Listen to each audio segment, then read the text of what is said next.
What is up, everybody? It's Dr. Vibe here, host and producer of the award-winning Dr. Vibe Show, the home of Epic Conversations, and I'm the host of Epic Conversations. 2020 Best Podcast News Award winner, 2018 Innovation Award winner, and yes, welcome to 2024. Welcome to 2024. We is here, right now. And if you haven't checked us out before, this is Primetime Saturdays with Aisha and LaLa at our new time, Saturday evenings at 7 p.m. Eastern time. So a little bit, the only thing that's changed is the time. Everything else, and wow, what? Hey, welcome to the Fly Nubian Queen family, because I already see there's already a whole pile of people that have piled in. So, as always, I'd like to say you're blessed, highly favored, a magnet for miracles, solution for someone's problem. My name is Dr. Vibe. I'm based here in Toronto. I'm a two-time Canadian Ethnic Media Association Award winner. And I also co-host and co-produce the only online show in the world for dads and fathers, that's sponsored by Dove Men Plus Care.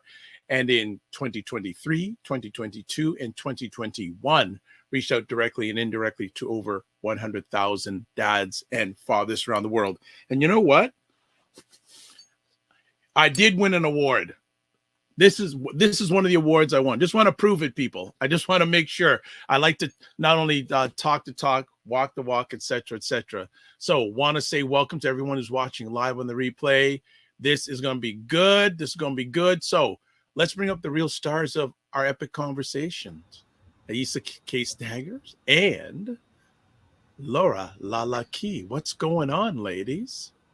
Happy New Year! Yeah, we is here, right now. Welcome, everybody. What's been going on? Happy New Year to both of you. What's been going on? Oh, I have so much rest. I had so much rest and so much fun. And it was nice to just breathe for a minute and to just take some time to be grateful about things that are around me. I think sometimes we get so heavy that we forget to be grateful for the things that we have in our lives. And so I really took the time to do that. Nice.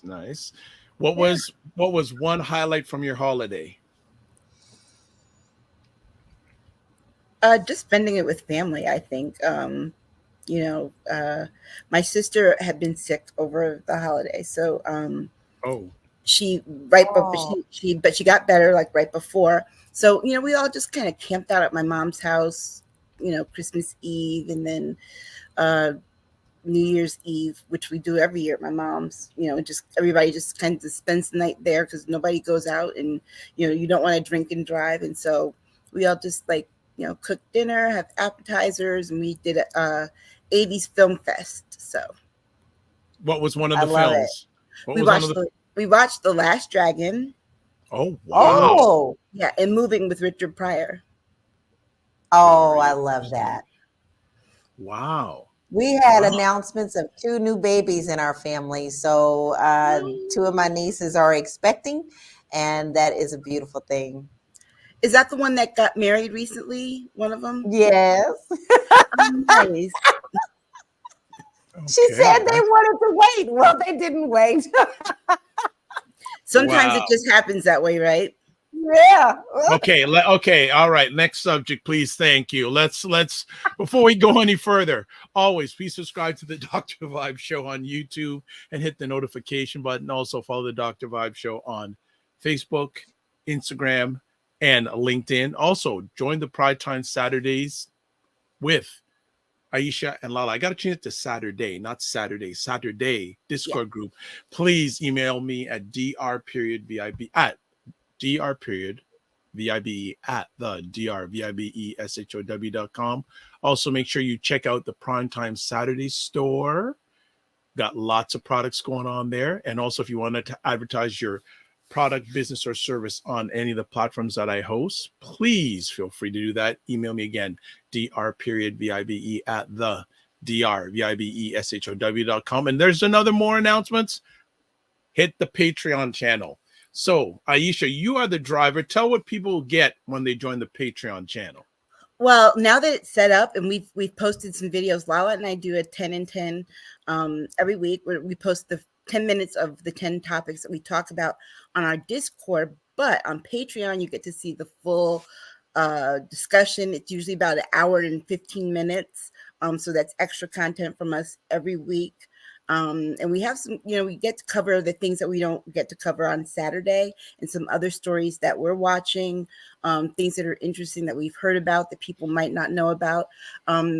Putting up some polls. I'm going to put up some special merchandise just for the Patreon soon. And we're going to start adding some blogs and all kinds of things. And you can also get access to all the articles that LaLa and I do, you source for our 10 and 10, so people can go and read those things for themselves. So it's really a way to just stay engaged all week long. And until the next show. Excellent. So Fitness IQ Cam says, hola. Yes, KSF. I almost forgot. KSF EYL RWFQ. I almost forgot that for a second. Happy New Year to you also. And you know what? Your ears must have been ringing, JJ Mars. I had mentioned your name before we went live, and here you are. And because I know you, and thank you for taking time out of your positive productive schedule. You jump in during the morning vibe at times, and I appreciate that. So thank you so much. And yeah, so any visions for 2024 that either one of you have? I didn't set out making resolutions this year. I only made one, and it wasn't like any kind of self-improvement. I just decided that I'm going to spend this year re-listening to Stevie Wonder's full catalog from start to finish. Whoa, come on. Because there are things that songs you've known all along when you were a kid. There's better context when you're older. Yes. And you listen to it, and it triggers memories. And then also too, there are certain things you hear differently. So I decided I was going to go back and do that for the year. It's interesting. And whenever I do that with an album that I haven't listened to a long time, I always hear new things, especially if I'm listening to it on headphones. I go, wow, I didn't know that. Didn't know that. But Stevie Wonder, wow. Did you ever see him live? Either one of you? No, I have not. Never seen him live. But I've heard about it. He's performed at the casinos here, and they always show the clips on the news and stuff. And so the concert always looks really good. But my parents did go see him in the 80s. And I remember that night that they went to see him because they brought back the billfold. I remember seeing him many, many years ago. And the first thing I said after I came out was genius. That's all I said. That's what I said. Genius. I just went, wow, wow, wow, wow, wow. So also in, and a bunch of people here.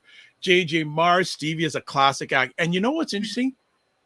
He is still alive. All these other people, he outlived Prince. Oh, yeah. He outlived Michael Jackson. He's outlived all these individuals. Well, I got something else for you to consider. I don't think people don't ever consider this because he's always been around, it feels like. But they talk about child stars growing up and having issues. And people were talking like about Michael Jackson having to grow up in that lifestyle. People forget Stevie Wonder did his first album at 10. Yes. So for someone to have been able to stay out of the nonsense and mess of the industry and have a career that lasts that long, that is very rare, no matter what form of art that they're involved in. And so people really do forget that was that he was a child prodigy and star. Yeah, and little Stevie Wonder. Yeah. And the funny thing is that Berry Gordy didn't even want him to sing at first, just play the harmonica because he didn't like his singing voice. Wow. But then Fingertips came out, and that changed everything. That changed everything. All right. So we got some other friends in the house. So I just saw my co-host on the Morning Vibe on Monday and Friday mornings, 9 a.m. Ryan Knight, greetings. What is going on? Ryan.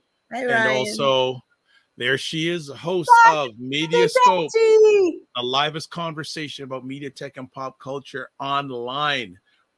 It's on sabbatical for until February because she's got so many other things going on, but Dr. Tachi is in the house. And Dr. Tachi, again, if you want to come on, even if your camera's off, just message me on YouTube in the comments and I'll send you the link, DM you, because we always have and make room for you whenever you have time to join the conversation. Also, Fitness IQ is shocked. Stevie Wonder, 10 years old? Yes. Mm-hmm. Yes. Mm-hmm. 10 years old. And with his mother as his manager. Yes. There you go. And people don't talk about that. I think that's the other reason too that, you know, he was able to stay on the straight and narrow because she had his back the whole time. And, you know, Stevie Wonder, but the contract she signed him to was a 10-year contract. So 11-year contract. So when he was done at 21, he left Motown.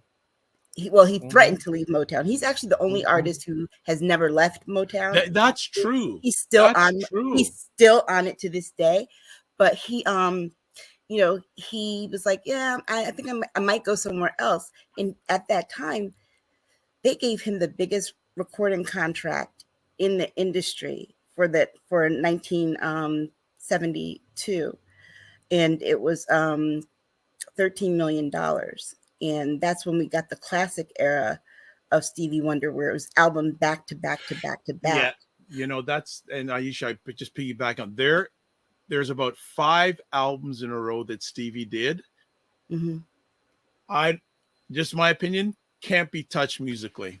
Yes, 1972 to 1976. Yeah, it just flowed. Just all of them flowed. Like next level. Like, yeah. They wanted him to slow down, but you know, they were just coming out of him like that. So they wanted him to slow down. And he got a Grammy every year for them. The only time he didn't get a Grammy was the year that he didn't produce an album. And so, you know, it's one of those things where you have to recognize, you know, greatness when it's here and not when it's gone. And also too, it means a lot when you have to go back and look at who your favorites are. Mm. You can't listen to Prince, for example, and dislike Stevie Wonder. That's insane to me. Right. That is insane to me. And if you do, you need your ears cleaned out. But yeah, you get to learn all the different tricks and things like that. Like, for example, you know, that little Camille voice that Prince does. Well, Stevie Wonder did that in Maybe Your Baby in 1972. That's where it comes from. And then you want to know even further how we know this is true. Well, Stevie Wonder and Prince performed a version of that song together, and Prince did the very high voice. So J.J. Mars, yes, a musical genius, absolutely. J.J. Mars also says Stevie and Ray Charles are both great musical talents, but Ray lived a wild life. Yeah. And then Regina, welcome back. Well, welcome you back, Regina. Thanks for kicking it up with us. So new conversation for a new year. And it's been 3 weeks since we've done anything live. And big shout out to all the subscribers of Fly Nubian Queen. You went in and watched some of our replays, and we appreciate that and don't take it for granted. We appreciate your support. Huge time. But new year, stories galore, especially even just during a normal year time when we're not around for a week or two, but it's been compounded over the last few weeks. So that's why you got to go subscribe to Patreon, because there's stuff we're not going to get to here that both Aisha and LaLa are going to get to. But let's start off with our first story. Well, in America, it's an anniversary. I don't know if it's a good anniversary, but the anniversary of the January 6th uprising and where American democracy stands. Ladies, kick it off. Well, you know, to honor January 6th, Joe Biden gave a really good speech yesterday. I think it was one of the better speeches that he's ever done on this subject. He really just went for the jugular and called people out. But it's a shame. 3 years later, and more than half the country thinks it was a setup. That to me does not make sense. We saw it with our own eyes, but it tells you how powerful the propaganda echo chamber is on the right. It's like if they say it long enough, it becomes the only thing that people see. But it's what you do in cults. It's also a form of brainwashing. So you're telling people that what they saw was out of context, that the context was that was peaceful. Yes. And they were justified, and they are doing their Kellyanne Conway alternative facts and trying to get us to believe that we didn't see something that we saw. The horror of what you saw that day should always stick with you, because I remember my first thought watching it, I was like, these people are crazy. And then my second thought was, I'm glad I don't see any Black people. Yeah, I cried. I cried when it happened. I could not believe my eyes. I never thought I would see that in my lifetime. I know that things are crazy. I know that there's so much separation, but the sheer disregard and the sheer hatred that went on that day made me sick to my stomach. I cried. And it was interesting because we had an office meeting that day, and I walked in, and that's the first thing I said, how could they do this to our country? And I just busted out in tears. And at the time, most of the people in the office didn't even know what was going on. So we ended up watching it. And the sheer horridness of it all, the fact that they were looking to hurt and harm, kill and maim, and now we're supposed to believe that that didn't happen, is pretty disgusting. And the fact that Three Toes, Marjorie, wanted to do a celebratory thing for this down in Florida is sickening to me. It still shows you that they don't care. They are always going to stand on the side of for them. To me, they're anti-American. Okay, they're terrorists. It's a terrorist group. That's what you are. You're a terrorist group, and you want to celebrate what happened to our country on the day. Well, they had it all scheduled. They had done it at a hotel. They were going to have a convention to celebrate this day, and she was going to be the guest speaker. And the facility found out, because they kind of didn't tell the facility what it was going to be. They said it was a book signing. Yeah, a book signing. And once the facility found out that that's what it was going to be, they canceled it immediately.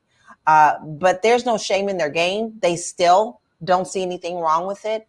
And we are in danger. Danger, Will Robinson. Danger, Will Robinson. We have been in this mode for what? Ever since Trump even opened his mouth to be in politics.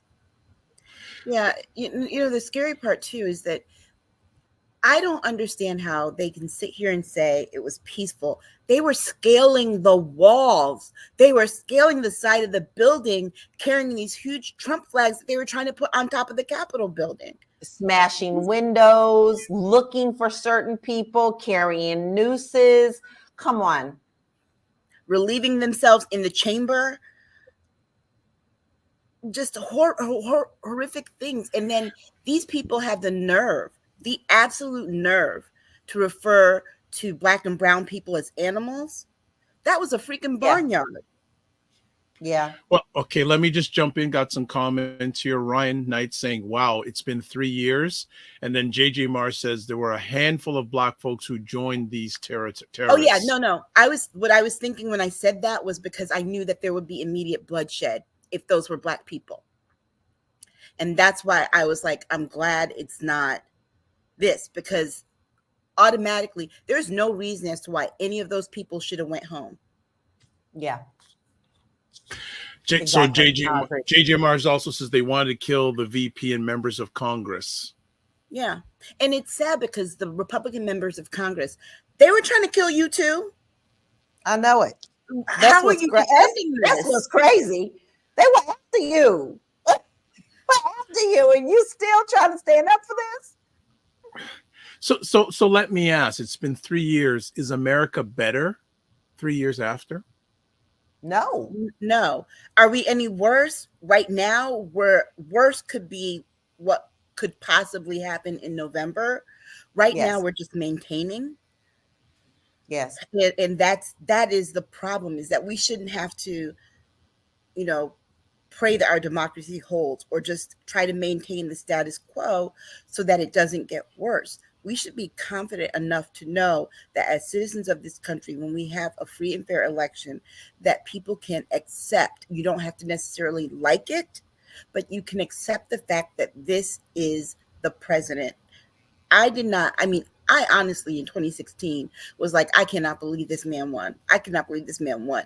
But it never occurred to me to go and rally at people to go take down the Capitol to make them put in Hillary Clinton. It was just like, this is how it happens. And, we're going to have to buckle up and live with it. And so, oh boy, have we buckled up and are living with it. I mean, this has just been atrocious. We are such a joke. Yeah. Yeah. And the party of law and order was completely in chaos and lawless that day. The party that backs the blue, they were beating them up. Come on. Yep. I'm so tired of Republican hypocrisy. I am. I'm over it. And stick to it. They're just, like I said, they're imploding. They're imploding themselves. I mean, that it's amazing to sit back and watch them fight like crabs in a bucket. Nobody can get above each other. They got to pull each other down. It's who can one up the next one, and that's what they're all about. While the country's not getting anything done at all. Nothing. Well, so then let's ask then, and I just got some more comments going here. Dr. Tachi saying, yes, they were anti-government all the way around. Regina says, and then 45 blame Antifa and BLM face fuchsia wide eyes. And you can't have it both ways. It can't be the FBI and Black Lives Matter and Antifa, but then the people who are arrested are hostages. You can't have it both ways. Which was it? So you're upset that those people, come on, and it tells you how little they know about how we operate on the left, because Antifa is not a party. Antifa is not a movement. It's just people who stand against fascism. It's a principle, it's an idea.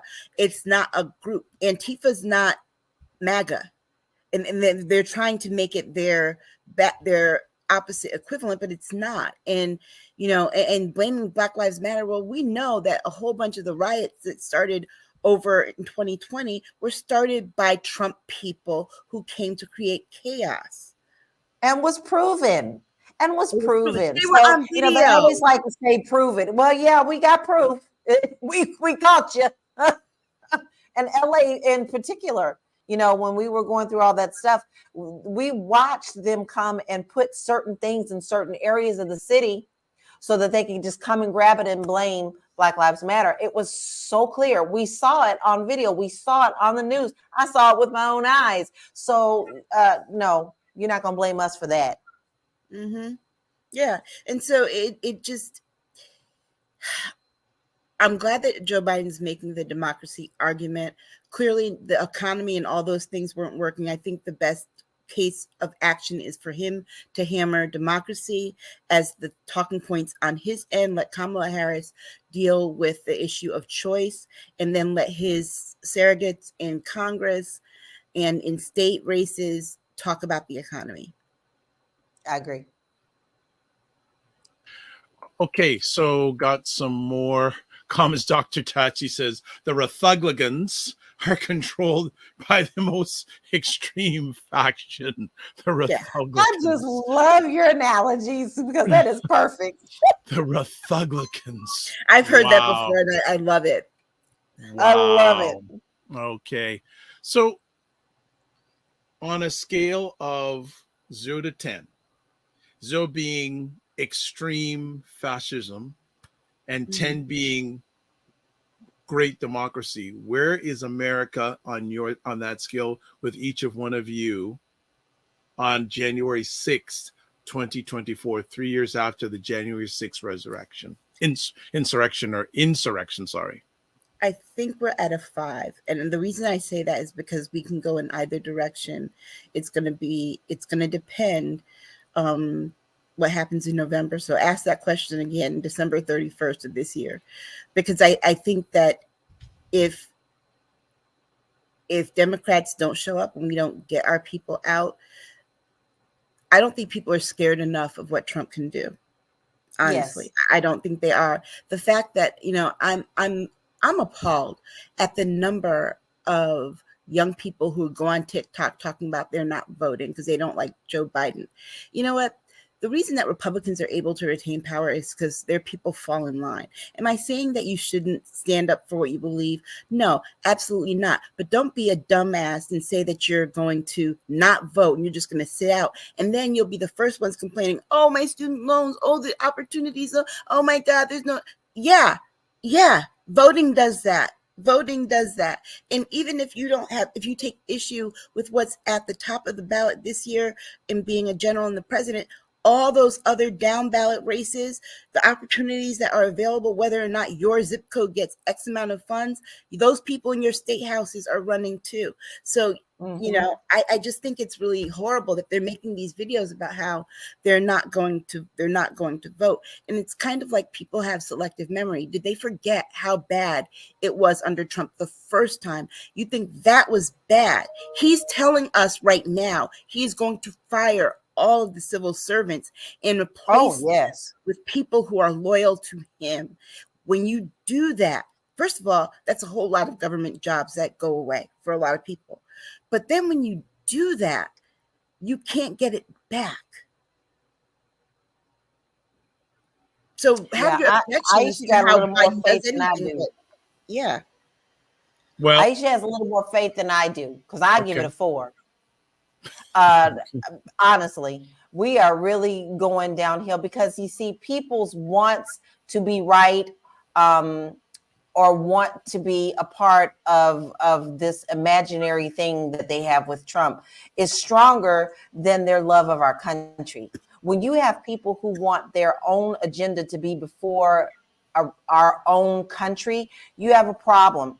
And I don't have any faith in them. I was one of the first people who said, did that just happen? When Trump won the first time, I couldn't absolutely believe it. And you can't tell me he thought he was going to win. Honestly, I think Trump was just as surprised when he found out that he won. And ever since then, he saw the power that he could grab.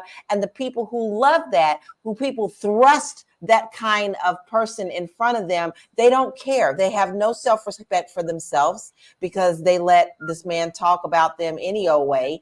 They let him take his money. You got women running around talking about tramp stamp and Trump stamp and baby me and grab my pee and all this stuff. When you don't have respect for your own self, you don't have respect for our country. We're already on that down decline. So I'm being conservative by saying 4. Well, though, I have to say this. These people don't realize that it comes down to one thing for Trump. All of this started because he wanted to get back at Barack Obama for clowning him at the press corps dinner in 2015.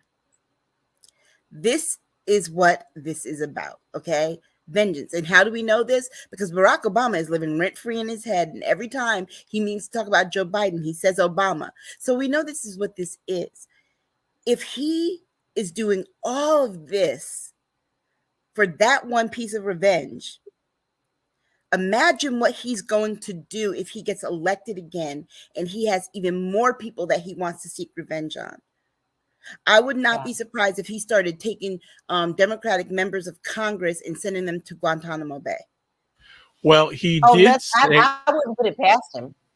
But he did say that just in a recent interview that if he gets elected, he's going to pardon or release anyone that's been convicted in the January 6th insurrection. So that's certainly on the block. So I'm sure, But see, the thing of it is, and this tells you how dumb he is and how much he does not know. We've discussed this before in other shows in the past that, maybe he was a secret genius. No, the man is classically dumb because he believes that if he can get his people to do what it is that he wants, he's scot-free on everything else. He really believes that. And there is no deliberate part of that, because the fact that what you just said about him pardoning the January 6th people, he doesn't realize that they can't vote for him. They're felons. Nope. They cannot vote. So you're pandering to them for what? Woo! Well, he is, though, interesting. Both you said a few minutes ago, both he just says anything he wants to. That's all. He just says anything and he believes it in his own head. Well, both of you were talking about, I think Aisha was saying, especially that Democrats got to show up at the polls. Well, I heard a clip from 45 today or yesterday saying he wants Republicans to get out to the polls. So he knows that it isn't a sure thing for him winning. So when he's saying we got to get out to the polls, you know something's up. So before we go any further, just want to catch up with some comments. JJ Mars saying a lot of history is repeating. Germany's brown shirts. Mm-hmm. Dr. Chachi says exactly. Republicans will vote along party lines all the time. She also says the GOP is a party above Republic every time. Mm-hmm. Regina says, so I think Biden will stay but by a slim margin. We do have to get the vote out, though. So she's speaking from a Republican, and I'm a Democratic base, correct me. And then the majority of U.S. voters are registered independents, 40%. That is interesting. Honestly, I don't think that's true. And the reason I say that is because whenever they report those stats, you got to remember they're asking only a certain amount of people based on who is registered to vote in a primary. So you have to register with a party in order to vote in certain primaries. But remember, a lot of people skip primary elections because they just can't get the time off or whatever. But that is, I think that when they take that information just from the people who registered as a certain party person, that's how they come up with those numbers. But the other problem is we've got a lot of states that you don't have to be registered to any party to vote in a primary. Okay. Like I think Maine is one of those states where people can vote in Democrats can vote in the Republican primary. You don't have to be a Republican to do that. Okay. I missed one or two comments from the Cesar Remy, who is with me many a Sunday on Black Canada Talking at 5 p.m. Eastern Time, another conversation I host. Says love and support. Great topic, sister and brother. And Cesar, if you ever want to jump in on one of the Saturday night conversations, would love to have you on. So that invite is out right there. Let's see. We also have here, I got to catch it. Lots of comments going on.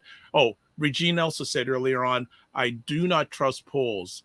Though the Republican voters are 23.83% of registered U.S. voters, and 1/3 believe Biden's presidency is illegitimate. So that means about 10% of independents are 45 supporters.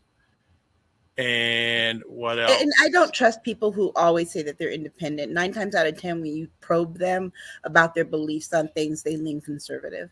They fall on one side, yeah.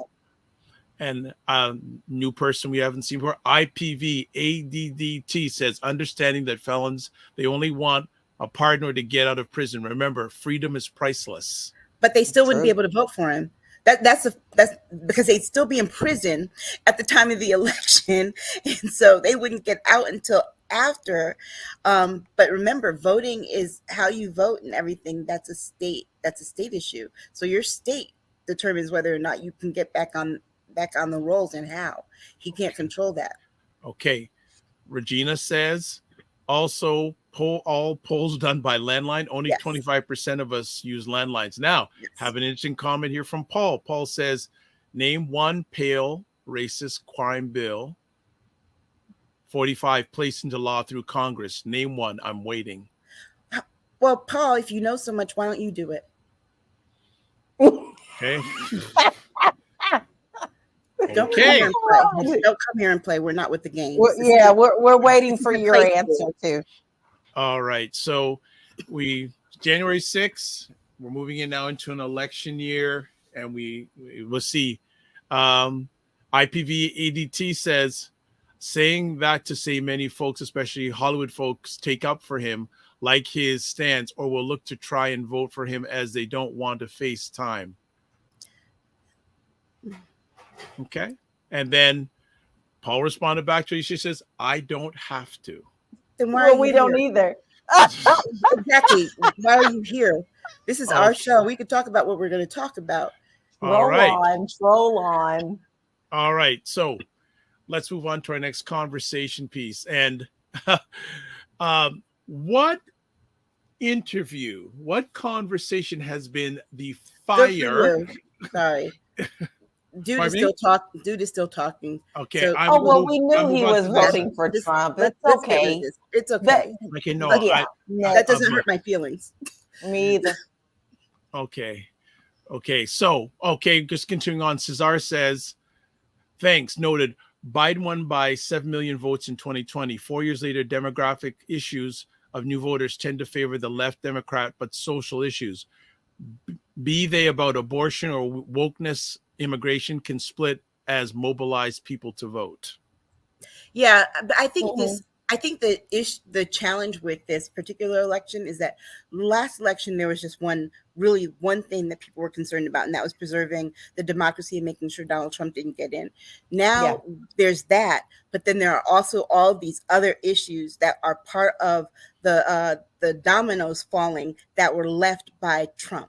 And so these issues like choice and like immigration and all of these things are going to be, they're going to have an impact on how people vote. The thing about Democrats is that unlike Republicans, we're not single issue voters. Right. Okay. All right. Well, as I was saying, what conversation has blown up online over the last week? So if you're not online, you may not have heard about, but if you have heard online, Shannon Sharpe's interview of Katt Williams. Now, family, last I checked just recently, it has over 15 million views on YouTube. So, what do either one of you ladies have to say about this, any aspect of this interview? One thing I will say, it's interesting. We can get 15 million views of something like this, but when we talk about Black economics, it's a struggle to get 2 or 3 million. I'm not saying, I'm just saying. Well, okay. Full disclosure, I wasn't feeling this topic, but mostly because I watched it and I'm kind of like, I don't understand why it got that many views and why it was that explosive. He's not saying things that he hasn't said before in other venues. First of all, that's that. He's calling people out, but then there was some hypocrisy there with how he talked about Ricky Smiley, but then said he put in his contract that he has to degrade Ricky Smiley, right? So that there was that. But then I was kind of like, Hollywood is what it is with Black people. Yeah. Anyway, I take issue with us trying to tear each other down because what the executives see. I have a friend trying to get this Tammy Terrell movie done for almost 15 years now, and I can tell you this: it is very hard to get Hollywood to put finances and money behind Black films and to pay Black actors. So when they see this kind of chaos, it doesn't make them open the doors anymore. It just makes them say, you know what? I think that this is too much drama. And so we're not going to put our money to it. And so the films that need to get made don't get made. So, I mean, I get that, he was sitting there waiting to talk. But to me, it really is a non-factor. Considering there's so many other things going on right now, that 24 million people paid attention to this. Yeah. But people like mess. Right. And not the fact that the Supreme Court just took away another piece of women's reproductive rights. It's ridiculous. Well, I don't like any of let me be clear. I'm not a fan of any of the actors he named or Katt Williams himself. So to me, it was like, okay. I don't know I guess I'm just on the wrong side of everybody on this one, because for some reason I found it a little liberating. I know we have all of these other things going on, but sometimes I just feel like truth needs to be spoken. Now, I know Katt can be over the top. That's his thing. But you have to remember, he came on because it was kind of a rebuttal of what was going on, what happened on another show. Right. So he came on to speak his truth in Katt's way. I think I am so hard on comedy, y'all. It's so funny. I am a fun-loving person, but my husband cracks up at me because he's like, baby, you don't even crack a joke, do you? I mean, like, I go to these comedy shows and I'm like, it's not funny. So when I do find somebody who's funny, which to me, he's funny, it's interesting how I can relate to him. But I think Katt's telling the truth and he's exposing things. Now, let's face it, there's a lot of things being exposed, period, all across the whole board of everything, in politics, in what we're going to talk about later, in entertainment, and how we're not getting paid the way that we should be paid. That's all wrapped in. I think this is a time of us seeing the inside and no more of the magical imagination. And I say that because I did work in Hollywood with a lot of people who were purchasing real estate. And I'm going to tell you that a lot of the times people who are doing all this big name talking and acting, and you think that they're owning a lot of money, which he did address in this interview, they roll up in Rolls Royces, but they have no money. Yeah. Okay. None. We're gonna get this is, and I love how you bring in the economic aspect. So let's just catch up here. So IPV ADT. Before you do that, just one quick thing about what Lala said. I get what you're saying, but the hypocrisy of it is that he sat there talking about men can't get roles unless they're in a dress. Katt, you can't get a role unless you're playing a pimp. Let's be clear. Let's be very clear, because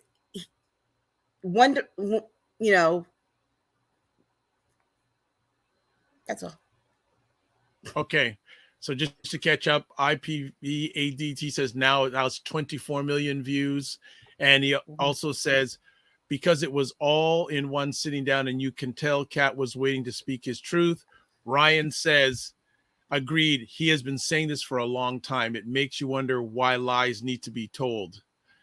Regina says, thank you, Aisha. We had to deal with the Chris Rock, Will Smith debacle. So what is Katt hoping to achieve? People addicted to messy. Yeah. Yes. Ryan says, I think that was his point. Cesar says, time and time again, I keep saying it, entertainment is the number one cancer of the Black psyche. It will and keeps mobilizing as distracting our people for far more than issues about our dignity, solidarity, and empowerment. Nothing versus Katt, but it reeks of barrel. Crabs in a barrel. Crabs black will never be in the barrel. Society of systemic oppression and white supremacy, leading to such rivalries among ego complexes. Good commentary. That was really good. That's a nice comment. Mm-hmm. Yes. Ryan says the interview is entertaining, though. We must also remember he is a comedian, but we're good at entertainment. And he's also a loose cannon, because remember he beat up a 7th grader. Okay, and oh my God, I forgot about that. Yeah, Cesar says should not would. IPV ADC says, do we hold our tongues and reserve our comments because it's not our community who holds the cards when it's time to make a movie in Hollywood? Let's be honest. Black people are only 3 to 5% of the industry. Then we also cannot complain when they don't make our films. Right. And then Regina says the 7th grader beat him up. Well, yeah. Beat up him. Exactly. But he tried to instigate it, right? So it's like, here's the thing. You're whoever said it before, people are addicted to messy. Yes, they are addicted to messy. And I think that's why this is so popular. But we have to remember that he was trying to be messy. Messy gets attention. But he was being messy on purpose. And so in telling his truth, he also came there to be messy. And put it this way, it did what it's supposed to do for him. Yeah. He's probably got a couple scripts on his doorstep right now. So Regina goes, ouch, to some of the comments. And then also we have Paul says, ask yourselves, why would Hollywood seek men to play women's roles? Paul, can you please stop commenting? My God. All right.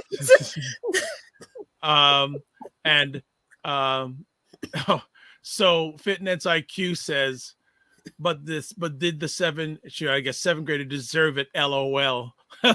Look, Regina says, I love Ludacris, and those who played the game are much richer than Katt. I mean, that's with everything, that's with everything. Even when you look at the music business, if Taylor Swift wasn't playing the game, she wouldn't be where she wouldn't be where she is. So there is something that people do sacrifice when they play the game. Talent is also always the first thing that you sacrifice. But like when you made the point about Kevin Hart, I agree. I don't like Kevin Hart. I don't think Kevin Hart is funny. No, I've never thought Kevin Hart was funny. I just think he's short. I don't think he's funny at all. Ooh, ouch. I told you I'm hard on comedians. So for somebody to make me really laugh like that, they have to be really good. So I just, Kevin Hart has never been that for me.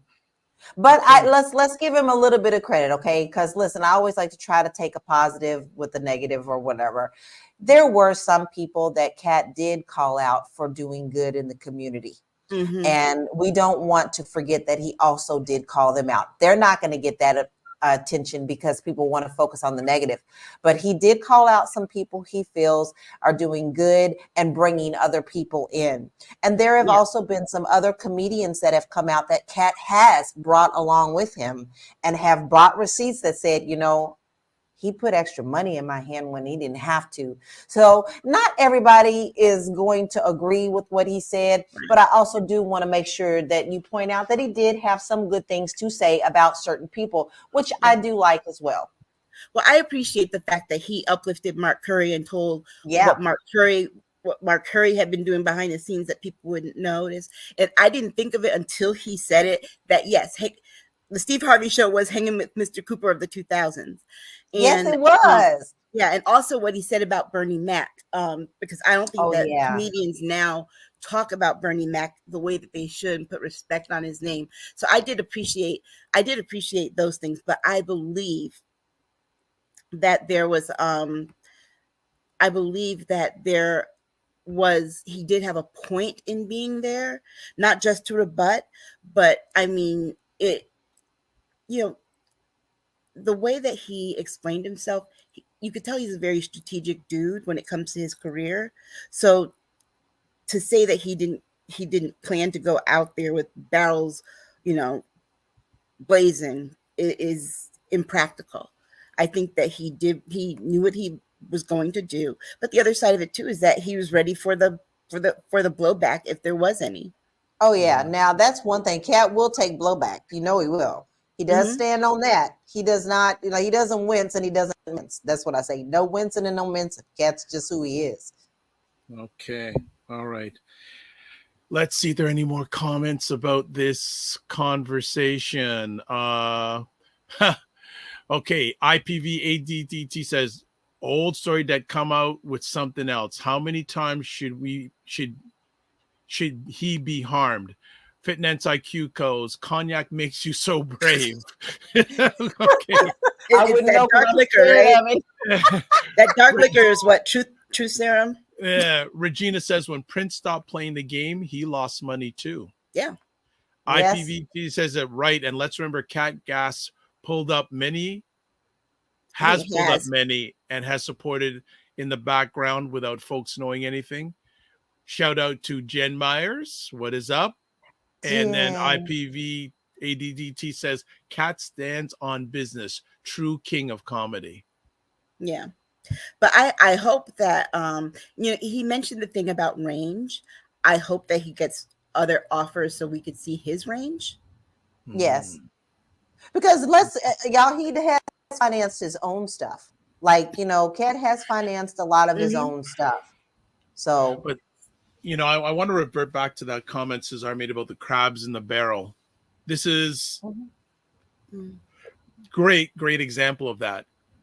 Because Yeah, all the people mentioned that they're all competing against each other. And the funny thing is, it's an industry that people like us don't control. So they're just, those who have control over it are just looking to say, hey, this is great. This is going to make us more money than the people that it really is impacting.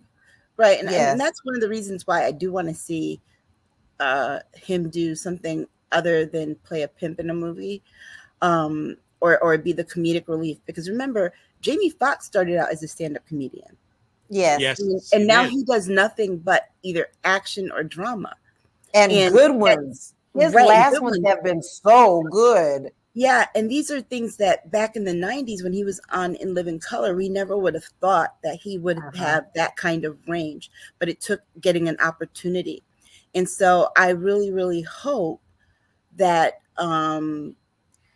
Katt Williams gets those opportunities, because I think that he has more to offer than what we've seen. Than what we see. And I hope that those opportunities open up for him. Okay, so IPV says Katt stands on business, true king of comedy. Also says, and truly that's probably the best thing to finance your own stuff, as no one has control over you. No. Okay. We have here, but some comedians are just stuck in one role. AK says, always hating on the black man. Okay, and also says, it must be our own women hating on us. I don't agree 100% on that one, bro. I'm guessing this is his first time watching our show. I think so. And then stick around though, because then you'll get to know. Don't worry, the next topic's going to say something different for you. And then Fitness IQ Camp says, sadly, Tiffany Haddish is one of them. Yeah, I don't think she's funny either, and I think that he read her right. I'm sorry, I believe he read her right. Yeah. And then IPV AD says, AK, move up. Okay, so what we're going to do, we're going to take a short little break because we're going to be on for a bit, family. So we need to take a little break so they can refuel their engines.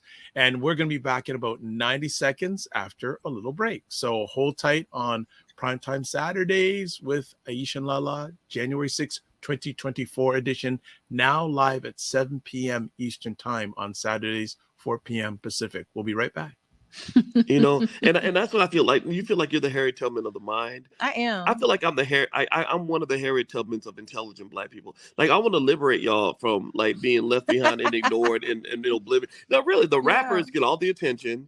You know, seriously, does anybody else feel this way? Like ignorant black people, they'll be all up, you know, getting all the headlines on the Shade Room. Overly sexualized black folks. Like the twerkers and the, you know, just people that, you know, don't always represent the best of us, you know, the diversity, you know, like people like Dr. Vibe. Like, everybody should know about people like Dr. Vibe. Dr. Really Vibe he's trying to do good work for black people.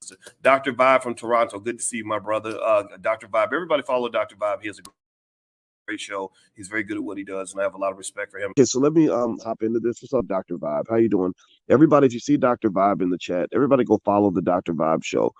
Dr. Vibe is a real smart brother and a good human being. I like the guy a lot, and he's very intelligent. And I think everyone should pay attention to what he's got going on.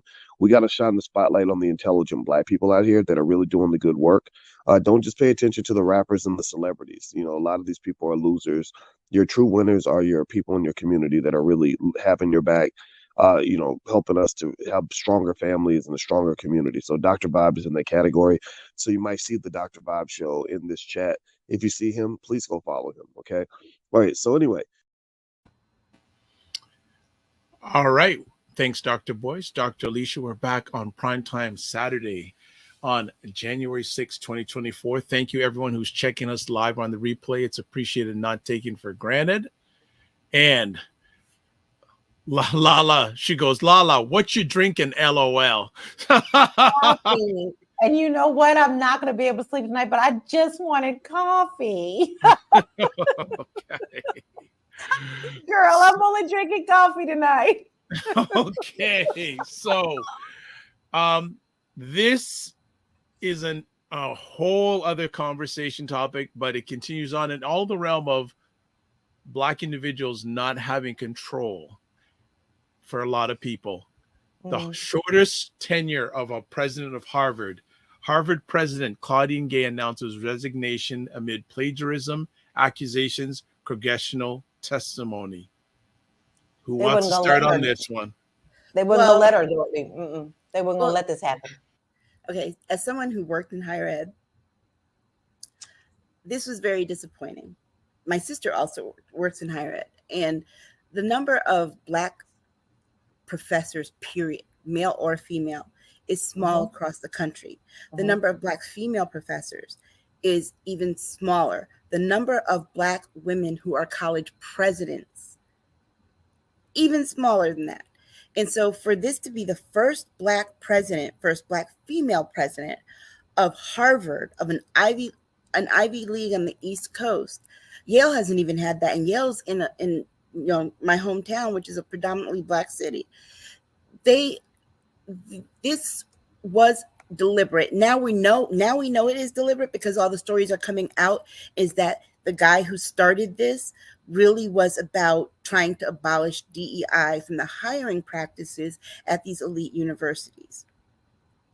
But even more, when you go down to it, I didn't like the hearing itself because one, they only invited 3 women to sit and answer questions when Cornell had definitive instances of hate crimes towards Jewish students on that campus. But that college president wasn't there. And they're asking the questions. Now, I'm going to say this. Elise Stefanik knew what she was doing. And she asked the question in such a way that it would trip them up. And here's what I mean. Her question was, is it your school's policy if someone does this, says this and this and this? What is your school's policy?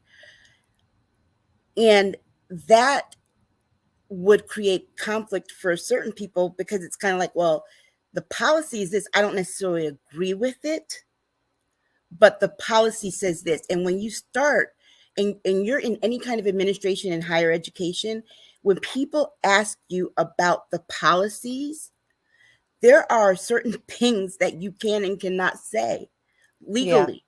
You can, I promise you, their legal department told her what she could and could not say and how deep she could go into things. And when it comes to the policies, well, the policies aren't that explicit. So it's not against the policy. She did say it would be on a case-by-case basis, but that's the policy. You can't blame her for the policy that was set before she even got there and didn't need to be revamped until this incident happened. So, I think it's sad because Elise Stefanik also didn't give her a chance to answer the question. No. She was just like, no, just yes or no. When she tried to give context, no, is that a yes or a no? Well, you didn't ask a yes or no question, ma'am. You asked a question that needs context, that needs explaining, and that also allows me to say, now that I see this as a problem, we need to go back and revamp this policy. Now, me personally, I don't feel this way. So I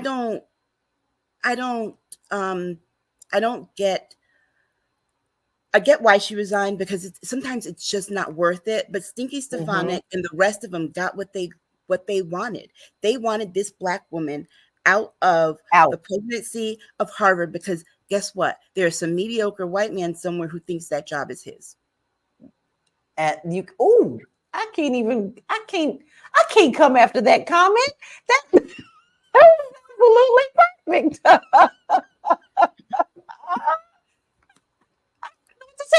Because it was so perfect.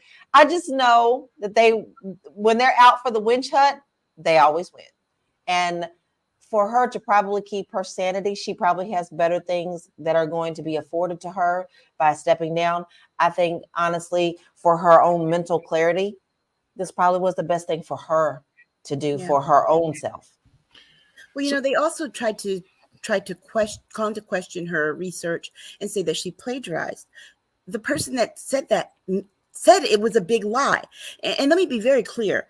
When you go to apply for a job at any institution for higher learning, they check everything. Yeah. If you're going to be in any kind of administration, because I've gone through that. They go through everything. And it's easy. Let me tell you something. It's easy to see if her work was plagiarized. All you got to do is copy and paste one sentence and put it in Google. How do I know this? Because when I was a professor, I did that with my students' papers all the time, to the point that I had a student who plagiarized one of my own papers and handed it to me. So no, she wasn't the brightest light, but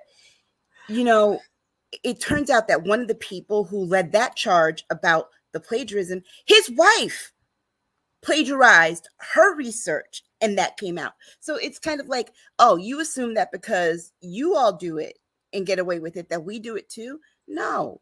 Understand, this Black woman had to work twice as hard, sacrifice 10 times as much just to get to that point. And I don't like the fact, what I don't like is that they are really stoking discord between Jewish people and Black people on this issue. And I beg the question, because I've seen some people, not all, some people are very upset about the racism that's coming out, but I'm struggling with the people who are out here on some of these social media platforms trying to solve anti-Semitism by using racism. Yeah. And we've seen that everywhere right now, across the board. How, I think for Ms. Gay, if I was in her shoes, I'd just leave Harvard, period. Well, she's done. She left for good. It was the UPenn professor who resigned as she resigned as president, but is still professor of tenure. I don't think that Claudine is staying. No. Well, you think so? She's gone to your knowledge. She's just gone. Good. She's left. I think she's gone. Yes, gone. Wow. So Regina is saying here, Stefanik was playing very disingenuous questions. It was like a cross-examination, ignoring subtleties of policy. Yeah. Well, look. Okay, she took that play right out of what's going on up in Washington, because that's exactly what they're doing in Washington. The exact same thing, same format. Oh yeah, and it's what they're doing. It's what they're doing with their whole impeachment inquiry into Joe Biden too. They wanted to ask. Think about it. These are the same people who wanted to ask Hunter Biden similar questions, where they would ask questions that required context and said yes or no. And he was no fool. He said, we have to do it in front of people. We need witnesses. So they have a plan. Their plan, they want to, I don't understand how they think getting rid of DEI is going to change the demographics of this country. It is not. Already, the majority of children 18 and under in this country are minorities. They are people of color. This ship has long left the station. And so to think that you can erase, you can't go back in time. We don't have a time machine. You can't unbirth all of these people. And realizing this, they realize that their party is shrinking. It's getting smaller and smaller and smaller. And so they have to resort to these tactics. They lean on everything. And I'm going to tell you something. The Republican Party motto for almost 2 decades right now is the following: come for the tax breaks, stay for the racism. Period. That's a good one. So before we go on to our next conversation topic, two conversation piece I want to ask both of you. What does this say for the environment in universities in the United States? Well, I mean, it's falling in line exactly with what they want us to do. I mean, if you want to think about it, they want to erase all of our history. That's where they start. okay, then that goes up to the next ladder of erasing us completely.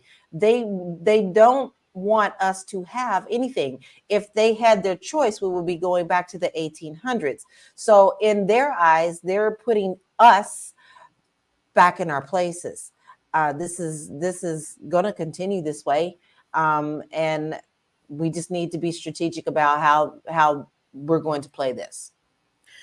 I think that we're going to see record HBCU enrollment in the next 2-3 years. I hope. But my hope is because remember, we get the support for our HBCUs. I'm worried about that, Aisha. I see that. I see your point on that, and I agree with you on that. But our HBCUs are not getting the funding and the support that they need. And I'm hoping that this is a call. No, they're not. And they haven't been. I mean, even back when I was a student at one, they haven't been. But I will say this, the experience that you get when you don't have to worry about dealing with racism while you're on campus, it allows you to grow in ways that you are not able to grow in the quote unquote real world, and discover things about yourself. And it is one of the most protective environments, I think, for Black students to be in. So I am hoping that this happens. I'm hoping that they get the funding. And let's be very clear, unlike schools like Yale or Harvard, the students from HBCUs are under crushing student loan debt. So being able to donate back to the school, those schools have money because they have endowments and they have donors from their alumni. HBCU alumni aren't making these salaries where they can pay back both their student loans and give back to their school. It's either one or the other. Yeah, I agree. All right. So that is an issue. And all of a sudden, Paul is a fan. Now you're talking, Paul says. Paul, we told you to stick around. Regina says, this is the proverbial Custer's last stand. They know they're not going to get mowed down, not soon enough. Also, two more comments here. IPV ADDT, thank you for all your comments, all too. They don't want us creating legacies in or outside of our HBCUs. Already our HBCUs are underfunded. If it were up to them, EU would do away with HBUs altogether. I don't know about the EU part, but it would do away with HBCUs. You may want to repost that. And then Cesar coming in large. Here we go. Yes, Claudine Gay fumbled on addressing anti-Jewish sentiments and actions at Harvard, but 1 out of 7 Ivy League schools presidents are Jewish. 2, the attacks versus her are mainly due to the white lash versus EDI/wokeness, rallying white conservatives, white supremacists, and pro-Israeli. I do say, I'm not going to say that because YouTube's very finicky. And then 3, plagiarism is bad, but if she is so to step down due to such others, including Alan Dershowitz, as I inform, half of Congress and the Senate should resign for supporting the insurrection. Yeah, but she didn't step down due to plagiarism. She stepped down because they found out that factually was incorrect. But she stepped down because honestly, the hassle, I'm telling you something. When you work in a PWI, predominantly white institution of higher learning, and you're a Black person, you think about quitting every day. Every day. The only time I didn't think that way every day was when I worked at a HBCU. When I worked at these other schools, I'm like, I can tell you, I have a number of friends who are Black professors, and we've had these conversations over and over and over again. There's the publisher parish. They're harsher on the Black faculty than they are the white ones who don't have to necessarily publish or can when they want to. Then they want to dump a whole bunch of extracurricular stuff and meetings on your lap because no one else is willing to take those things. And so the weight of the responsibility that you're given a load to carry that your counterparts are not. And then you have to deal with microaggressions of people treating you differently because they think that you don't belong there. Interesting you're mentioning this. This goes back to a conversation I hosted a few months ago with Dr. Alicia Watkins and Dr. Tachi, who are professors in Yes. PWIs, and a great conversation. So just a little promo. And actually, I had them on talking about after, oh my gosh, the Supreme Court and knocked down affirmative action. Great conversation, and them giving their insights about being Black women professors at PWIs. Yeah. Very, very interesting. So IPV ADDT says yes, they would do away with HBCUs. Well, I'll tell you why they wouldn't.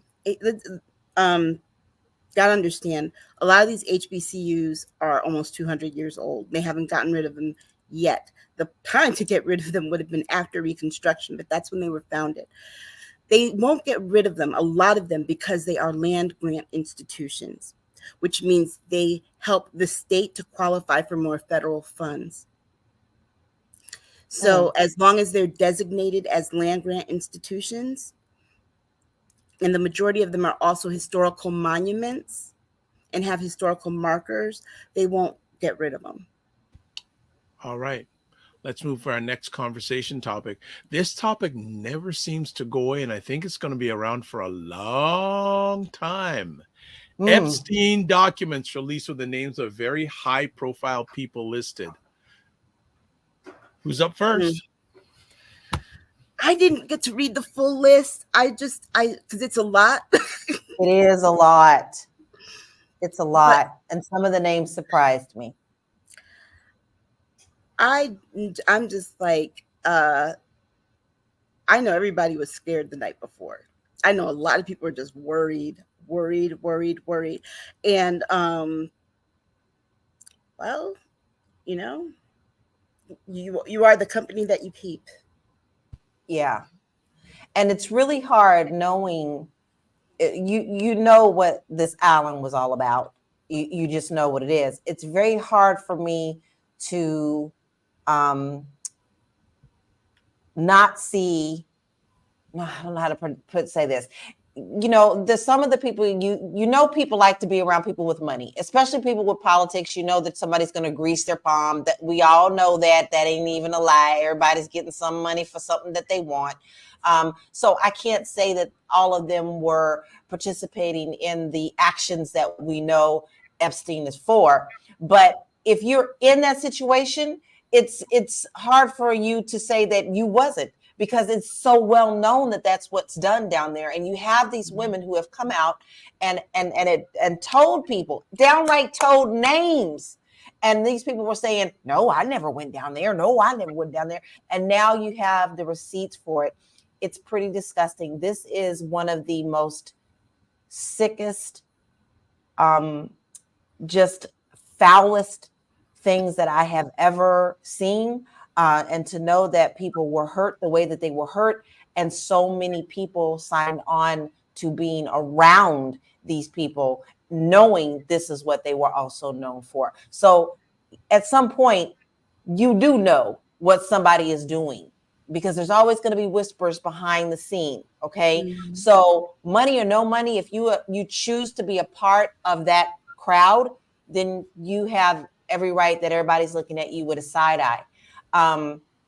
And some of the names on that list just hurt my feelings, and I was just like, get to be okay. Well, I'm gonna just jump in and give some names. Prince Andrew, former President's 45, and Bill Clinton. Also names of Bruce Willis, Cameron Diaz.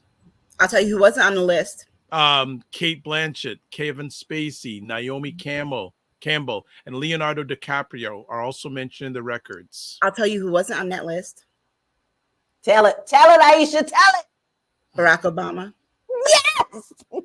Everybody was putting out all these false reports saying Barack Obama was in there. They just cannot stand that this man doesn't have any kind of crud on him. No drama, Obama. Wow. Was not on that list. Well, and Fit and IQ goes, Kuya. Yeah. So and IPADG says, did everyone on that list even know the depth of what was going on with Epstein? Good Lord, it's beyond disturbing. I think they did the same way they knew about Harvey Weinstein and did nothing. Yes. The same way they knew about R. Kelly and did nothing. Yes. The same way people knew about Bill Cosby. Yes. They knew. But remember, he was very wealthy and had a lot of clout and knew a lot of people. So and who do we admire? They figured we admire people who have money. Yeah. And they figured it was a small price to pay to get access. Not thinking that this would come back and bite them in the butt. Okay. I mean, I'm pretty sure that some of these names that people looked at and said, oh my God, they went down there. Like, come on, Stephen Hawkins. I was like, what? What are they doing down there? So, I mean, it's just, y'all, it's just too much. It's too much for me. For one, it triggers me. But two, I think it needs to be talked about because there are a lot of things in the underworld that we are secretly told, but then people are like, oh, it's a conspiracy. We're watching a conspiracy talk, secrets of a conspiracy actually turn into truth with this Epstein thing. And so you have to also think what is sickening is this chick, Giselle, she's getting away with it because she got a deal. She got a deal. This lady doesn't need a deal. Okay, she doesn't need a deal. She's just as corrupt because she was his partner in crime doing the same thing. But she got a deal and brokered a deal because she agreed to turn over evidence. Now, I don't think when you're that corrupt and you've done that type of business and that kind of dirt, you get any kind of deal. No, sir. And no, ma'am. I agree. Okay. Totally. So IPV ADG says our good brother Barack and sis Michelle all clear. And Cesar's coming in hard. He says, let us be mindful and careful in questioning whether being on a list as Epstein means guilt in conscience of his behaviors or in participation of his activities. Imagine if Hugh Hefner or even Donna, 45, pulled out a list of people who visited, associated, and partied with them. But we're talking about minors here. So honestly, I feel it's the same way I feel about anyone who, after knowing what R. Kelly did to Aaliyah, continued to keep company and still kept their eyes closed. You know, just because you're hanging out with them and you're not complicit in the activities, when you know that someone is doing dirt and let's still be clear. Let's be very clear. It is a crime to have any kind of sexual intercourse with a minor when you are an adult. Okay. And so even if that might not be going on and you're not partaking in it, if you're around someone who does that, keeping your mouth shut is just as guilty. You got issues. Yeah. So I think Hugh Hefner, I mean, the women that worked for him were of age. Interesting to see the situation. Now, was Matt Gaetz on that list? Because that's his steez right there. It's interesting to see the Epstein story and compare it with the R. Kelly story. Yeah. Very interesting dichotomies here. Yeah. Very, very much so. It's clear as you can't deny that. You know, if anybody ever had any doubt or any kind of argument, this is a clear-cut case. Yeah, really interesting. Well, I don't think this story is going to end for a long time. There's still lots of legs going on, and I think there's more to come. Yes. I just feel that there's definitely more. This is not even the beginning. We haven't even scratched the surface. No. And they're going to release more too, so stay tuned. All right, absolutely. Let's see. Just got another comment here popping up. Asking, can I share the article? Well, okay, what I will do is if you're a member of the Discord group, I'll share it in there. Now, but I think already, I actually have a link to all the documents, so I will share it in the Discord. There you go. But I think it was posted by one of you two in the Discord group already. I think there's an article, but when you go into the article, if you click in there, it'll show you, like, I think the word list is underlined, and you click on it and it's the whole thing. But I actually have a link that someone sent me that goes directly to the list. So you have to search the article. So I'll post that. All right. Fitness and goes Bacchanal. And IPV ADC says there's years of unfolding in that whole debacle. Yes. Okay, so you said you checked. We'll get something in there in the next little bit. All right, no problem. Next conversation piece. U.S. Congress complaining about salary in election year is political suicide. Y'all need to shut up, buckle up. You just got a pay raise in 2022. But they're claiming that they didn't. They're claiming that they didn't. What I tell you, Aisha, they trying to do the Jedi mind trick. We didn't get no raise. We ain't got no raise since 1960. That's not true. You got a raise, and here's the problem. The reason why it's not being reflected in your check is because your salary went up. So more is going to come out to the federal government. Yeah. Now you know what the rest of us Americans feel like. Paycheck to paycheck and struggle on those things. No. And one of the major complaints was, well, we have to keep 2 households. You signed on for this job. You knew that when you did it. Now, I will be fair, Aisha, some of the people are saying this on both sides, Democrat and Republican. Shame on you. Shame on you. You don't need another penny. You got people out here who can't even eat. They don't have homes. They don't have shelter. There's no affordable housing. The inflation is off the charts when trying to eat just regular good food. And you complaining about $174,000 a year. I wish. It's $176,000. Plus they've got all kinds of fringe benefits and money that they get for postage, for travel, for this, for that, for that. So when you add it up, they're clearing a cool $500,000 in a year for all the money that goes to them. And if you cannot figure out how to live on $176,000, give it to somebody else who can, because I promise you, yes, living in DC is hard, but Silver Spring, Maryland is right there. Sure is. Alexandria is right there. Virginia. You don't have to live in DC. There are surrounding areas where you can get an apartment that's a lot less expensive. So let's be very clear. You're choosing to live down there. You're choosing to do that. And if you have a home, if you have a home at home that you're trying to upkeep, then maybe you need to start doing Airbnb with your house or something. There you go. But do like us regular folk. But honestly, some coupons. Yeah. Put in discount codes. Yeah. And let's not forget that after you serve a certain period of time, you get your health care for free for the rest of your life.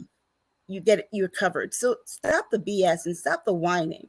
And I'm sorry, you don't deserve a raise when you spent the last 2.5 years doing absolutely nothing. Absolutely nothing. I'm mad about it. Off topic, LaLa, is that a Fenty jumpsuit? Yes. I have the same one. That's right. Okay, so they do have lives outside of politics. Let me just read some of this story from Business Insider. Retiring House Republican says $174,000 isn't enough money for members of Congress. Quote, most of us don't have wealth. So members of Congress make $174,000 a year and haven't gotten a raise in about 15 years. Retiring Representative Patrick McHenry is the latest one to argue that needs to change. He says, quote, most of us live on salary, unquote. He said, most of us don't have wealth. Rank and file members of both House and Senate are paid $174,000 a year. That's probably seems like a decent amount of money, and it is. The median household income in 2022 was $74,580, according to the U.S. Census. And that's not the average. The median means that's just the midpoint from the lowest to the highest. You're talking about two people bringing in money. Now, the average scales down to about 50. So I'm going to continue to read this Business Insider article, and you may have some pushback on what's being said here, but consider that members of Congress generally have to maintain 2 residences, one in Washington and one in their home state, and they've not gotten a raise since 2009. Inflation, meanwhile, has eaten away at the value of that salary over time. If lawmakers' salaries had kept pace with inflation, they would be paid over $250,000 a year. Okay, let me just go ahead. Aisha. That particular congressperson is married. So what's your wife's salary being spent on? if she's at the other house and you have to maintain this one, why can't you both just pay, because if you have your two salaries together and if she's making close to you, so say she's making about $100,000, so you all can't live on $274,000 a year. Exactly. Okay, I want to add here. Now, the same article says, as of now, many members of Congress are in fact independently wealthy, and many generate significant income from stock trading. Others make money through book sales. McHenry isn't the first one to argue that members of Congress should be paid more.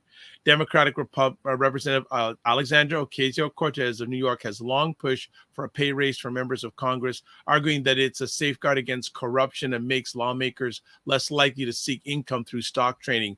And Republican, one of the ladies' favorites, Marjorie Taylor Greene, Georgia, has complained that, quote, she's lost money since I've got here, unquote. Girl, you weren't making a whole lot of money before you got there. That's the reason why you took the job. You needed a salary because doing CrossFit videos wasn't working. So let me just finish reading this. But the idea of raising salaries for members of Congress remains unpopular with the American public. McHenry acknowledged that, telling the Dispatch that, quote, public view is that Congress is not getting much done, unquote. Indeed, by various metrics, this Congress has been one of the most unproductive in decades. Yes. And we'll put this probably in our Discord too, but I will tell you that I really loved an article about this from Dan Rather. Dan Rather put out a wonderful article. I love him. About how we have not gotten anything done. He broke it down. So you're asking for a raise for okay, check it. Let's put it in regular people terms. Don't y'all get job reviews, right? You get a job review, you get a raise. If you're productive and you do what they want you to do, you get a raise. Y'all have not done nada. Either side, I'm sorry. I'm not seeing nothing happening in Washington that I'm happy about. And that means both sides got to work together. So no raise for you. So your progress report is an F, and you really should be fired, a lot of you. Well, here's the thing, though. Your progress report you get one every 2 years when you have to run for an election. Okay, you get if people like what you've done, you keep your job, because the other alternative is that you could lose your raise and you won't have that salary at all. Yeah. Well, just to add on here, Regina goes, maybe lawmakers should have been working on reducing inflation nationwide instead of supporting insurrections and Hunter Biden hunts. Right. JJ Mars goes, they get fringe benefits for life. And or better yet, you know what? Blame these daggone corporations that are, are pocketing money. Okay, fine. You know what, dude? You're a Republican. Go get money from the NRA. And that's where they have that's where all your colleagues are getting it from. Right. And then also Regina says, so much for serving your country is becoming profiting off your country. Exactly. And I couldn't have said it better. And then so Fitness IQ Cam has checked out what's going. Aisha has published that that whole report, Epstein thing, in the Discord group. 943 pages. Thank you, Aisha. You're gonna need more than one cup of coffee. But the thing is, most of us human beings, do we not get paid on performance? Exactly. So if you're not generating any output of value, why should you be asking for more money? As I say, the more I know, the less I understand. Like I said, I've said this in almost every show that we do. If you want to be rich, go to Congress. That's right. That's Serving the government. truth. Serving government. All right, let's go to another conversation piece. I think we just got there. We go. Iowa mass shooting, 5th in 5 days of New Year's in America, as NRA president resigns as of a scandal. So the NRA is going through a lot of cray-cray. Wayne LaPierre resigning. Yeah, because of this court case that they have coming up, and I guess he doesn't want to testify or anything. So but they could still subpoena him. But this shooting, when it happened, one of the reasons that it was on our radar is because all of the Republican presidential candidates were in Iowa. Okay. And then it was something that caught my attention because they were reporting it. But when somebody said, hey, this is the 5th mass shooting, and we're only 5 days in to the new year. Yes. That's like a mass shooting every day of the new year so far. Every day. Which don't tell me we don't have a problem if this is how we're starting out 2024. And the most insensitive thing anyone has said on this campaign trail was Donald Trump. Yeah, it's sad, but we just need to get over it. You're telling that mother of that 6th grader to get over it. This man, you can tell this man has never lost anyone that he cares about, because you would never say that to anyone. Parents who've lost their children, it hurts for life. My grandmother lost one of my uncles when he was 3, and it still hurt her when she was in her late 80s. Yes. I mean, that's a mother's nightmare. It's a mother's nightmare. And it's like, dude, you don't even love your own children if you can say that, because clearly, you know, he gets over death. He didn't go to his sister's funeral, his brother's funeral. He barely showed up. And then, you know, he's got his ex-wife buried in his golf course. And it's not being taken care of. Right. Ouch. LaLa, anything you want to add? I really didn't want to have to report this to, you know what I'm saying? Like, this is a story that I was praying that we didn't have to talk about. I want so bad for us to do something and come to some kind of common sense on this. And unfortunately, we're not going to, because people's priorities are out of whack. And it's all about my rights, my rights, my rights. Well, what about these babies' rights? Okay. I really do not see anything wrong. I'm not against guns. I'm a Kentucky girl, grew up with them. We went hunting, but I'm also not opposed to background checks and training and what you need to do. And even in these cases, since it's such a deadly thing, you need to pass some kind of mental test, if you ask me. I don't see why that's such a hard thing. No one's trying to take away your rights, but there are certain type of guns that you really don't need. Yeah. And AK-47s, there's really no reason. You don't need a bazooka. So why do you need that? Okay. So I'm just sick, and I'm also very disheartened and hurt that this is such a weekly topic that we talk about, because it's happening every day. Yeah. Every day. We had more shootings last year than we had days. So this is a problem, and I don't see it. I just don't see it, because the immediate thing that happens when this happens is everybody comes out talking about, you can't take away my guns. That's the first thing they say. Not, oh my God, we lost babies again. What can we do to help our country heal and get right on this? Such a simple issue, such a simple answer, but yet we can't come to it. Every time we have this conversation, I say the same thing. You need a license to cut hair. You need a license to sell real estate. You need a license to teach, to drive, to get married. You need a license you got to register to vote. You need a license for just about everything. I don't understand why we cannot agree that in order to have a gun, you need a license. Yeah. And not just the concealed and carry, because I'm going to tell you right now, the concealed and carry test is really not that big of a deal. If you want to be able to do a conceal and carry, why don't you agree with being licensed regularly? You see, that's a really good point to talk to people about. You have to have a permit to do a conceal and carry.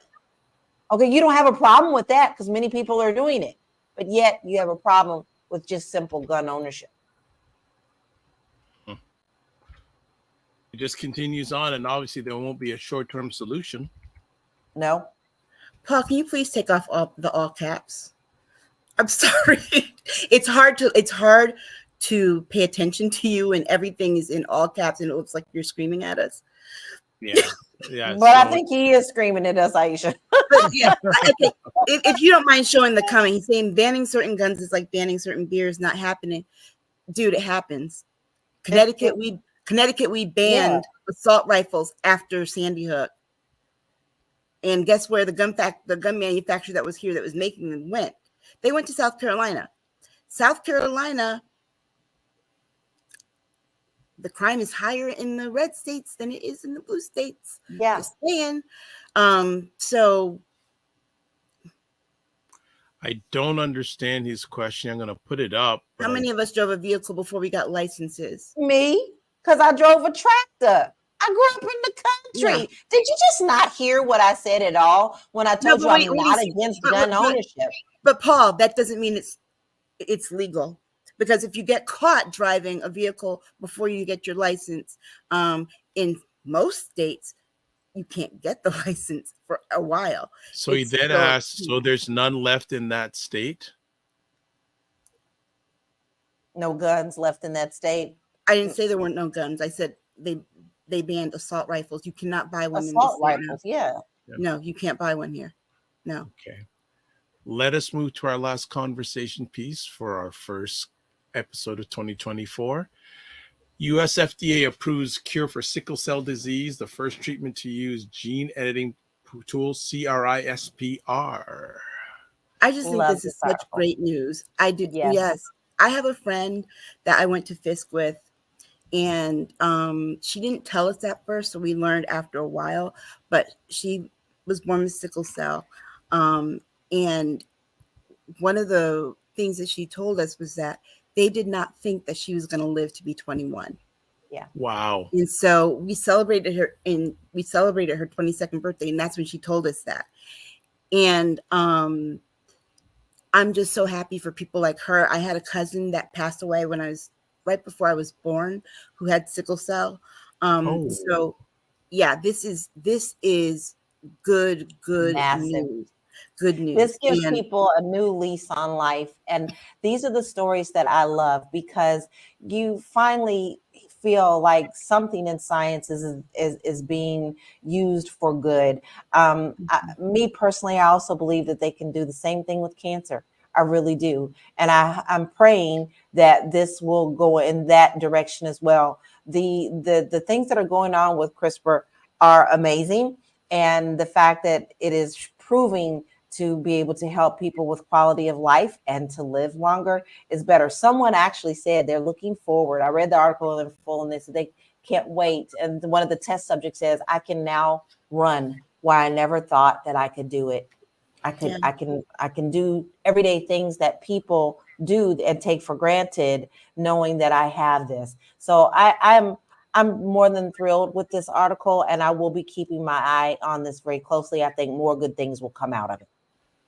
Yeah, and you know, it's one of those things where there's such, bad news all the time. It's nice to see something good once in a while, but also too, this couldn't have come at a better time, because my friend was telling me about a year ago that they were pulling back on prescribing narcotic pain meds, which is the only thing that works for people with sickle cell, because they're in such excruciating pain in their joints, and doctors are pulling back on it because of addictions, not of people that with sickle cell, but because other people are being addicted to it. So as a general rule, they're just not prescribing it. So this couldn't come at a better time. Absolutely.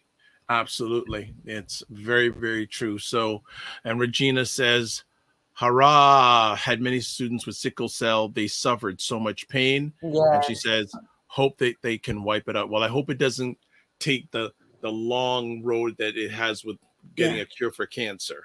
Yeah. And, honestly, I have severe anemia, and I get joint pain. I can only imagine what it's like for them in that state. You know what I mean? It's like, hell, if I'm laid up on a couch for a week, I know someone with sickle cell is like ready to just die. Yeah. It's excruciating and unrelenting. So it's nice to know that there are people who are going to get relief. I'm hoping that they roll this out rather quickly. Rather quickly. And honestly, this is one of those things that, remember, this is the FDA under the Biden administration. It is one of those things that we can mark as a win for Black people. Because I know that there are some Black people who are always like, well, what specifically has this government, done for Black people? For us. This is specifically for us, because we are 99% of the cases. Absolutely. All right, that's our last conversation piece for the evening. I just want to come back to a comment that JJ Mars made earlier on, and we were talking about the Congress wanting more money, and they're not being really effective. And JJ Mars says you can throw the CBC, Congressional Black Caucus, into that group also. So there we go. Ladies, it's been too long, but y'all back. I know, and it feels good. It feels good. Earlier time, so hope it works. That's working out for everybody.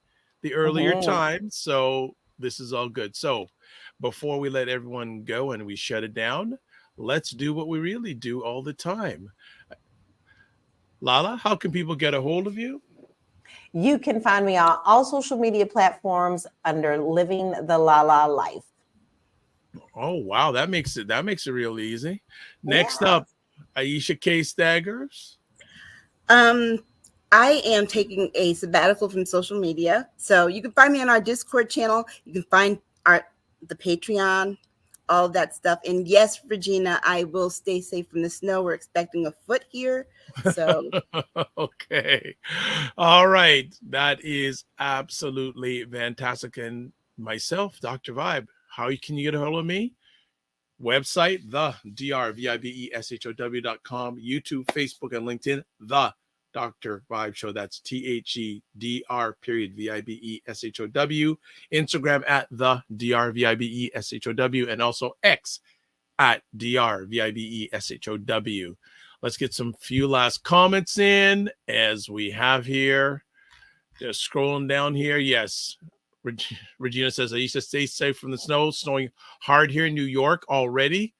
Oh, wow. Okay. We're supposed to get some of that in Toronto. I don't think we're going to get that much. And Jen says, great conversation as always. Love the earlier time. Okay. Well, I'm glad you love it. Want to shout out everyone who watches live or on replay, whatever the platform.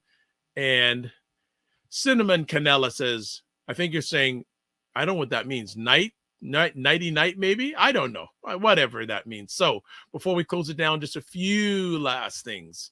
Let's do our roll call. Subscribe to the Dr. Vibe Show on YouTube and also hit the notification button. Also tell other people about our conversation. Like the Dr. Vibe Show again on Facebook, LinkedIn, and Instagram. Join the Primetime Saturday. I got to correct that. Saturday. Should be Saturday with Aisha LaLa Discord group. Please email me at dr.vibe@thedrvibeshow.com. And one of the features we just updated, if you're into it, over 900-page report on Epstein. If you want to advertise your business, product, or service on any of the platforms that I host Epic Conversations on, please email me, dr.vibe@thedrvibeshow.com. Other things, Primetime Saturday Show Store. There is the link. I've also shared it on everyone who's watching on whatever platform this evening. It's all there. Also, the Patreon channel, get exclusive content. So I think that's it. I think one last thing I've got to put here. I think I already put where you can watch the repeats. If I didn't, my fault. But I'm just checking here real quick. There we go. You can watch replays of Primetime again Saturday. It should be Saturday. It'll be corrected next week. Forgive me. I'm human. Still in 2024 at the Dr. Vibe Show at the drvibeshow.com, and also Facebook, LinkedIn, YouTube, the Dr. Vibe Show. Got some final comments here, so let's get it in quick. Yes, Cinema Canela goes, yes, night, I met, no problem. Fitness IQ Camp says, liking the new time, actually, good. Tiffany D, glad I partnered the show live tonight, good night. Catch a replay if you can. Regina says, yeah, 7 p.m. is better. And also, I'll definitely will have shorter shows to catch on too, because Fitness IQ Cam does shows at 5:30 before us. So she's going to do shorter shows so she can come be part of this. All right. That is it. We done. So as always, live your life as a dream. If you can dream it, you can make it. Sometimes you have to get smaller to get stronger. Block assumptions. Aim bigger, aim better, aim higher, aim wider. Love, faith, and respect. And don't just manage your time, manage your energy. God bless, peace well, keep the faith while good. And again, thanks to the Fly Nubian Queen family. Thank you for your support. It's appreciated, not taken for granted. God bless, peace well, keep the faith, and walk good.